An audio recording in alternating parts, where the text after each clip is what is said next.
my name is Abigail and welcome back to Polyglot Progress. I love trying new activities in my target languages. I feel like it gives me a chance to figure out what works really well for me in language learning, what doesn't work really well for me, and it also just keeps things kind of fresh and fun and makes sure that I'm not getting stagnant at all in my language learning or burnt out or anything like that. And recently, my life has been a little bit stressful. I've recently moved here, I'm still just settling into all of that. I finally felt like I was reaching that point. And then I got a new job. I have been really trying to make a lot more stuff that I'm really proud of for Polyglot Progress, which doesn't necessarily stress me out, but definitely takes up a lot of my time. And I've just found myself feeling a little bit stressed at times with my language learning, sometimes falling into the trap of just feeling like I'm not making enough progress and all of those kinds of things.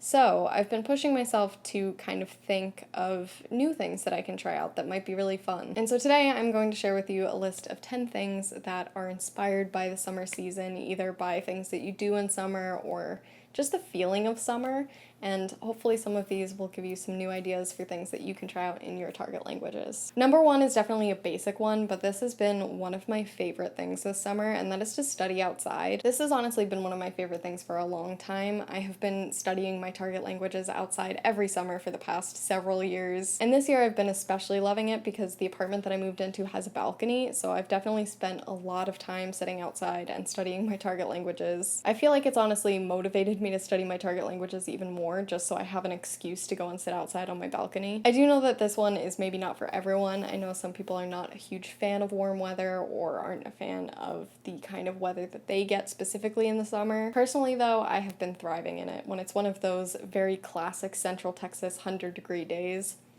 chef's kiss. I will be outside on my balcony. Number two is to plan a trip that you actually don't ever have to go on. This has actually become one of my favorite activities to do in my target languages. I feel like it gives me a lot of experience reading and writing, and it's just really fun. Basically, what you do is you pick a place that you want to go to. Usually I try to pick somewhere in a country that speaks my target language, and then you literally plan a trip. You just use your target language to do so. And it's just a really fun activity. Like I said, you get a lot of reading practice as you read kind of all of these articles, and you also get a lot of writing practice. You can either write kind of a journal entry talking about what that place is like or the things that you might do at that place, or you could make a mock itinerary that could also become a real itinerary someday if you ever go on this trip. It really is just a lot of fun regardless of whether you can go to that place or not, but if you are in a position to travel to that place at some point, you have already done a bit of planning, and I feel like it will be extra special to get to go to those places that you've researched and kind of planned out in your target language. Number three is another travel one, but again, it doesn't involve expensive plane tickets or doing anything that is currently unsafe with the pandemic, and that is to be a tourist in your own city, but to plan your entire itinerary using resources that native speakers of your target language might use if they were to come and visit your home city. This one can be a little bit harder depending on your situation. It's a little bit harder to find travel resources if you live in a smaller or less traveled to area, and there's of course added difficulty if you're learning a language that has a small number of native speakers or a small number of speakers who are interested in traveling to the area that you live. But you don't totally have to write this one off if either or both of those is the case. One thing you can do is look up resources in your native language and just plan out the itinerary in your target language, or you can forego the materials to plan altogether and just pick out some things that you might want to do as a tourist or you would want to show someone if you were showing them around your hometown. Number four is to read, which I feel like does not come as a shock anymore. I've made so many videos talking about how much I love reading in my target languages recently, but I had to include this one because summertime just feels like a time of reading for me. I think a lot of it is because growing up there was always a kind of summer reading challenge at my library that I would always participate and absolutely dominate in because I loved reading and I was one of those kids that could read like 4 books a day. And then as I've gotten older, I've just had a lot more time to read for pleasure in the summer, and I also have a special place in my heart for those really trashy beach reads. So definitely this summer I am embracing that a little bit more. I'm reading some kids books that maybe I would have read when I was doing that reading challenge and sort of having that reading challenge for myself in my target languages. And at some point I would like to get one of those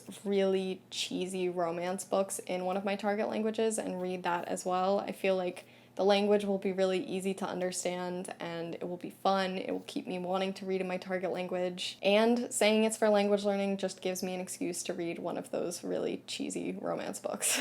Number five is to meditate in your target language. I still think I just kind of associate summer with those feelings of being a kid when you don't have to do homework anymore.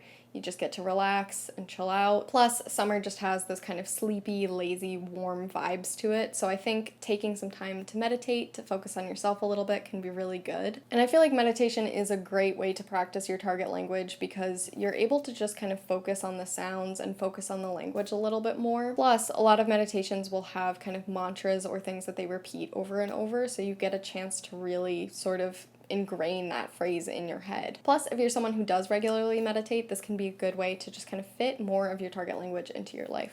Number 6 is sort of the opposite of the last one because I feel like personally in summer I am the opposite of lazy. I am way more active, and there are definitely a lot of ways to incorporate your target language into exercise and being active as well. The first thing, of course, is that you can follow a workout tutorial in your target language. I actually haven't done this yet, but I am really excited to do this at some point. YouTube is a great place to look for this. There are thousands and thousands and thousands of exercise tutorials on YouTube for all different kinds of exercise. And you can also find those tutorials in a lot of different languages. This one, again, is really good for if you already exercise regularly because it's a chance to just work it into your routine. But if you want something a little bit more relaxed, you can also put on a podcast and go for a hike, go for a walk, go roller skating, perhaps. There are lots of ways to mix exercise and language learning, and I feel like they're all really fun. Number 7 is inspired by summer camp, and that is to follow a craft tutorial in your target language. I talked about this in one of my past videos, but I've recently been trying to learn how to crochet very casually. I'm not really putting that much effort into learning, but I am kind of trying to learn. And I found a YouTube account in German, so I'm going to start trying to follow some of those tutorials. But you also don't have to commit that heavily to learning a new skill. If you want to just follow a DIY tutorial or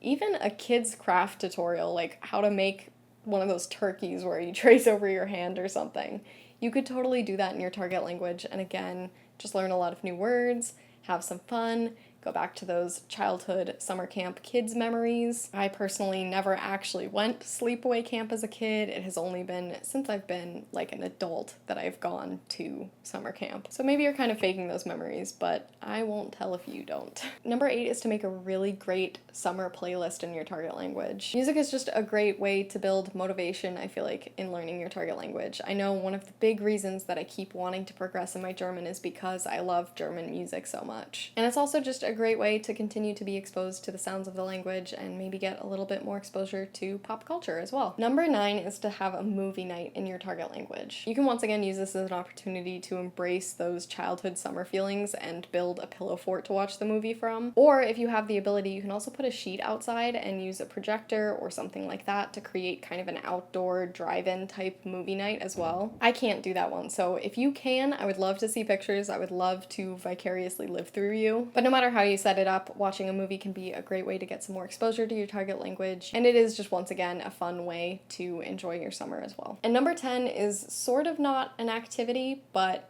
it's also an activity in a sense, and that is to take a break. Just like summer break when you're in school, breaks can be refreshing and good and sometimes necessary. I think oftentimes as language learners we can want to make sure that we're making the most progress we possibly can as fast as we possibly can, but it's also important to keep track of how our brains are feeling, how we're feeling, and if you're starting to feel burnt out at all, take this as a sign that it is time to take a step back for a little bit. Summer is a great time to relax and maybe get back to some of the other hobbies you have or other things that you're interested in doing. Taking a few weeks off and coming back is totally okay and can often be much better for your language learning than if you just try to power through. Plus, we don't have to progress in our languages at the speed of light. So if your brain and your body are trying to tell you that you need a break, you should definitely listen. You should definitely take a break. Languages will always be here when you come back. Those have been my 10 summer-inspired ideas. I would love to know any other kind of ideas for things that you have that are either summer-inspired or that you just really love doing in the summer for your target languages. I would love to know if you are a summer hater, a summer lover. How do you feel about summer? If you're new here, I make videos every single Wednesday about languages and language learning, so if you're into that kind of thing, you can definitely subscribe. I will see you next Wednesday, and remember, practice makes progress.